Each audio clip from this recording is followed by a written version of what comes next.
Welcome back to Product Critique, where we uncover the best products in the market. Today, we're diving into a timeless classic, the Estee Lauder Pleasures Intense Eau de Parfum.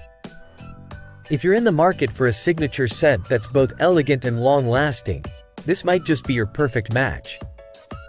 Stick around as we explore what makes this fragrance stand out. The Estee Lauder Pleasures Intense Eau de Parfum has been a favorite among fragrance enthusiasts for its captivating blend of floral notes and its reputation for longevity. In this review, we'll break down its key features, performance, and whether it lives up to the hype.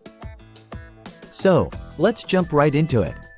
First off, let's talk about the packaging.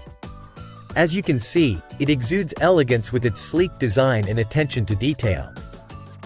This 3.4-ounce bottle is perfect for those who appreciate both style and substance in their fragrance collection. Now, onto the scent itself.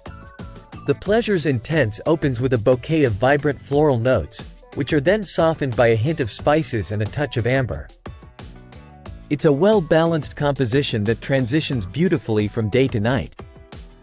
One of the standout features of this Eau de Parfum is its impressive longevity. Users report that it lasts for hours without fading, making it ideal for all-day wear. Whether you're heading to the office or a special event, this fragrance holds up beautifully. What sets the Pleasures Intense apart from other fragrances is its versatility. It strikes a perfect balance between being floral yet not overpowering, making it suitable for a wide range of preferences and occasions. So, is the Estee Lauder Pleasures Intense Eau de Parfum worth it? Absolutely.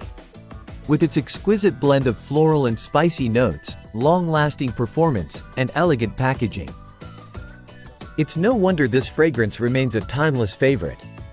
That wraps up our review of the Estee Lauder Pleasures Intense Eau de Parfum. If you enjoyed this video, don't forget to like, comment, and subscribe for more reviews on top-notch products. Until next time, this is Product Critique signing off.